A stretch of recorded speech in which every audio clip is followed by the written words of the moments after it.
وَإِنَّ اللَّهَ أَمَرَ الْمُؤْمِنِينَ، حضور فرماتے ہیں اللہ نے اہل ایمان کو بھی وہی حکم دیا ہے بما امر بہ المرسلین، جو اس نے اپنے رسولوں کو حکم دیا۔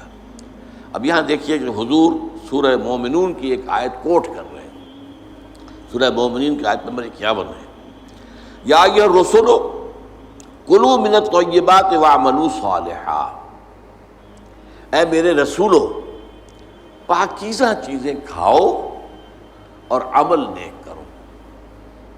یہ عقل حلال کے ساتھ پھر اس کے بعد جو ہے وہ عمل نیک اللہ تعالیٰ کے ہاں وہ قابل قبول ہوگا۔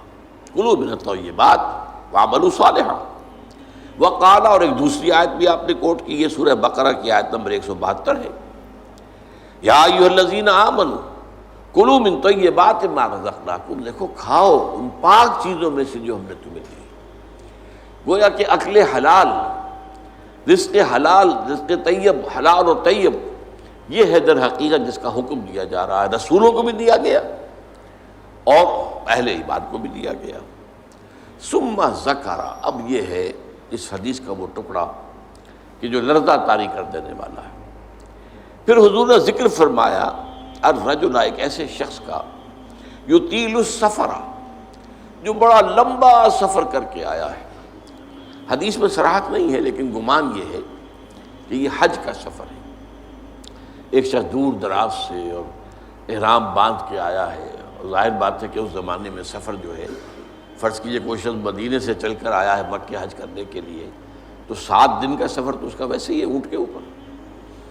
اب کیا اس کا حال ہو جاتا ہوگا، احرام کی پابندیاں، نہاتا بھی نہیں ہے، مبادا کو بال ٹوٹ جائے، دم دینا پڑ جائے، اس حوالے سے اور انتہائی احتیاط کے ساتھ جو ہے، اور وہ چل رہا ہے اور 7 دن کا سفر کیا ہے، تو کیا حال ہوا ہوگا؟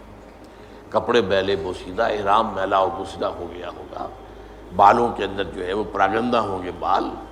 اب اس کے اندر جو ہے وہ چونکہ کوئی نہ کوئی تیل ڈالا گیا، نہ خوشبو ڈالی گئی، نہ اسے انہیں جو ہے دھویا گیا، تو فرمایا ثم ذکر الرجل یطیل السفر اشعث اغبر، بال پراگندہ بھی ہے اور غبار آلود بھی ہے، اونٹوں پر سفر کیا ہے۔ اور ظاہر بات ہے کہ قافلہ جب چلتا ہے اونٹوں کا، تو اگلا اونٹ جو ہے وہ جو خاک اڑاتا ہے وہ پچھلے اونٹ کی سواری کے اوپر آئے گی لازماً۔ گھوڑے جب دوڑتے ہیں تو ان کے سموں سے جو اڑنے والی خاک ہے وہ ظاہر بات ہے کہاں جاتی ہے، سواروں پر بھی آتی ہے۔ یمد یدیہ الی السماء، وہ اپنے دونوں ہاتھ اٹھاتا ہے آسمان کی طرف، یا رب یا رب، اے میرے پروردگار، اے میرے پروردگار۔ اب اس میں میرے سامنے جو نقشہ آتا ہے وہ تو جبل رحمت۔ اب وہاں پہنچنے کے لیے لوگ بڑی محنتیں کرتے ہیں، یہ کہ وہ چھوٹی سی پہاڑی ہے، اس پر جانے کے لیے، اور وہ کہیں سب سے اونچی چوٹی پر پہنچ کر کوئی شخص ہاتھ اٹھا کر کھڑا ہے، یمد یدیہ الی السماء، یا رب یا رب۔ یا فرض کیجئے کہ وہ بیت الحرام میں ہے، مسجد حرام میں ہے، خاص خانہ کعبہ کے سامنے پکار رہا ہے اللہ، وَمَطْعَمُهُ حَرَامٌ،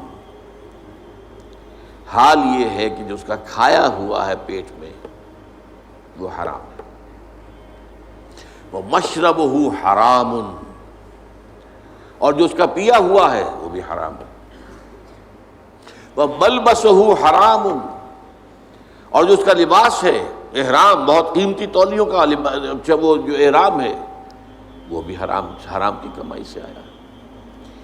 وَغُذِیَ بِالْحَرَامِ، یہ سب سے آخری ٹکڑا سب سے اہم ہے، حرام کے ذریعے ہی غذا پائی ہے اس نے، اس کا تن و توش جو بنا ہوا ہے وہ حرام کی غذا سے بنا ہوا ہے۔ فَأَنَّىٰ يُسْتَجَابُ لِذَٰلِکَ، تو اس شخص کی دعا کیسے قبول ہے؟ قبولیت دعا کے اندر سب سے بڑی رکاوٹ عقل حرام۔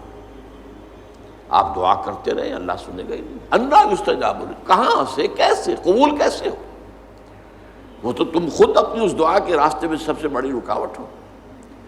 تم اپنی آمدنی کا جائزہ لو، غور کرو، اس میں کمائی کے اندر کوئی حرام تو شامل نہیں ہے، کوئی ناجائز طریقہ تو شامل نہیں ہے، کوئی براہ راست سود کا عنصر تو نہیں ہے، بالواسطہ سود جو ہے وہ تو نہ میں بچا ہوا ہوں نہ آپ بچے ہوئے، پورا ہمارا معاشی نظام جو ہے وہ سود پر مبنی ہے۔ ایک گندم کا دانہ بھی ہم کھاتے ہیں تو اس میں سود ہے، اس کے لیے بیج خریدا گیا سودی قرضے پر، اس کے لیے فرٹیلائزرز خریدے گئے سودی قرضے پر، اس کے لیے پیسٹیسائڈز خریدے گئے سودی قرضے پر، ٹریکٹر خریدا گیا سودی قرضے پر۔ تو ایک ایک دانے میں سود ہے، وہ سود تو میرے اندر جا ہی رہا ہے، اس کے بغیر تو چارہ نہیں ہے۔ یا ہوا میں، جیسے کہ حضور نے فرمایا صلی اللہ علیہ وسلم کہ ایک زمانہ آئے گا کہ چاہے کوئی شخص سود کھائے گا نہیں، لیکن سود کا غبار یا دھواں، غبار یا دخان کا لفظ ہے دھواں، اس کے اندر ضرور جائے گا۔ فرض کیجئے کہ فضا کے اندر ڈسٹ سسپینشن ہو گئی ہے، گردہ ہے، اب ظاہر بات ہے سانس تو آپ کو لینا ہے، سانس تو لینا چھوڑ نہیں سکتے، آپ مر جائیں گے، کیسے ہوگا؟ سانس کے ساتھ غبار لازم بن جائے گا، اندر پھیپھڑوں میں جائے گا، کوئی آپ کو روکنے کا کوئی ذریعہ آپ کے پاس نہیں ہے۔ یا کہیں جو ہے جو دھواں بھر گیا ہے، فرض کی جیسے آگ لگتی ہے بڑی اونچے ہوٹلوں کے اندر، 14ویں منزل کے اوپر جو ہے آگ لگی ہے، کمروں کے اندر دھواں بھر گیا، کہاں جائے لوگ؟ 14ویں منزل سے چھلانگ لگائیں تو ویسے ختم، ہڈیاں جو ہے اس کا چورا ہو جائے گا۔ بہرحال جو بھی شکل جو بیتتی ہے، تو سانس تو لینے پر مجبور ہے، جب تک بھی سانس آئے تو دھواں اندر جائے گا۔ یہ دور وہ ہے کہ جس کی فضا میں سود موجود ہے، اور وہ فضا کے اندر جو سود ہے وہ ہم سانس لے رہے ہیں تو ہمارے اندر جا رہا ہے۔ اس پہلو سے بالواسطہ انڈائریکٹ سود سے تو آج کوئی بھی بچا ہوا نہیں، البتہ ڈائریکٹ سود جو ہے وہ تو ظاہر بات ہے کہ آپ کی مرضی سے ہے۔ آپ نے سودی قرضہ لیا ہے اپنا کاروبار بڑھانے کے لیے، بھائی جتنی پونجی تمہارے پاس ہے اس سے کاروبار کرو۔ اگر بہت تھوڑی پونجی ہے تو سر پر اٹھاؤ کوئی ٹوکری پھل کی اور بیچو۔ اگر اس سے زیادہ ہو جائے تو چلو کوئی ریڑھی لے لو، اس سے زیادہ ہو جائے کھوکا بنا لو، اس سے زیادہ ہو جائے